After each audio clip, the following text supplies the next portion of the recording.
Bollywood actress Urvashi Rautela अपनी अदाओं से लोगों को दीवाना कर देती है। वहीं अब वो भोजपुरी इंडस्ट्री में धमाल मचा रही हैं।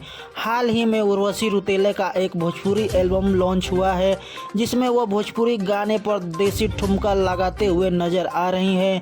तो दोस्तों, क्या है पूरी खबर और कौन सा है वह गाना, उसके बारे में जानने से पहले आप सब ने अभी तक हमारे चैनल को सब्सक्राइब नहीं किया है तो कर लीजिए, क्योंकि दोस्तों ऐसे न्यूज़ की वीडियो इस चैनल पर रोज मिलती रहती है। बॉलीवुड की एक्ट्रेस उर्वशी रौतेला का एक भोजपुरी एल्बम सॉन्ग आज से कुछ दिन पहले MB म्यूजिक यूट्यूब चैनल पर अपलोड हुआ था, जिसमें उर्वशी रौतेला भोजपुरी गाने पर गजब का डांस करते हुए और भोजपुरिया स्टाइल में ठुमका लगाते नजर आ रही है।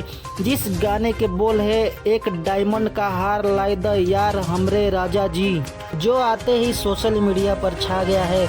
इस वीडियो में उर्वशी अपनी अदाओं से सभी को घायल करती नजर आ रही हैं।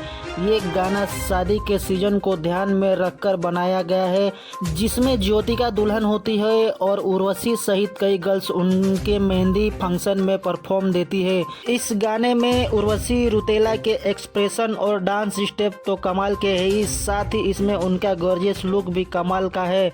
बता दें कि उर्वशी पर फिल्माया गया यह गाना राजा जी 2 साल पहले रिलीज हुए एक डायमंड द हार का भोजपुरी वर्जन है। पहले मिट ब्रोस ने इसे पंजाबी लिरिक्स के साथ रिलीज किया था, जिसे वेडिंग सीजन में खूब पसंद किया गया था और अभी उसी सॉन्ग को भोजपुरी वर्जन में फिर से रिलीज किया गया है।